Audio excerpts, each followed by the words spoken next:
Super Angel Habhab. Ito ang ating mga gulay. Yan, ang ating gulay. So, meron tayong pork. Mamaya, panlahok natin. Konti lang, pampalasa. Ito na lahat yung ating gulay na na-chop. So, meron tayong carrot, sayote, and repolyo. Ito yung ating bawang sibuyas. At ito naman yung ating pamprito. Pork at chicken. Yan yung natira sa panlahok. Ayan naman yung konting pampalasa natin sa ating gulay at sa ating pansit na lulutuin. Ayan, nag-start na ako mag-isa. Ginisa ko yung bawang sibuyas dun sa mantika ng baboy. Kasi may konting taba. So, yan, oh. Nakita nyo na golden brown yung sabaw niya. Kasi pinalambot ko na yung karne. Nilagay ko sa ibabaw yung ating carrots. Kasi gusto ko yung medyo crunchy. Takpan at kuluan lang natin ng 3 minutes. Ito yung pinakasabaw ng ating pansit habhab. So, inihiwalay ko muna yung gulay para hindi agad malabog. Or, ang tawag dun, lumambot. Ayan, nilagay ko na yung ating habhab or pansit lukban.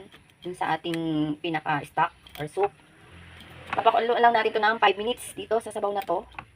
Pagkatakip natin. Pero hiwa-hiwalayin muna natin para ma-absorb na yung sabaw. Para yung lasa ng ating sabaw, ma-absorb na ng ating pansit. Tapos saka natin isama yung ating gulay. Diba? Yan.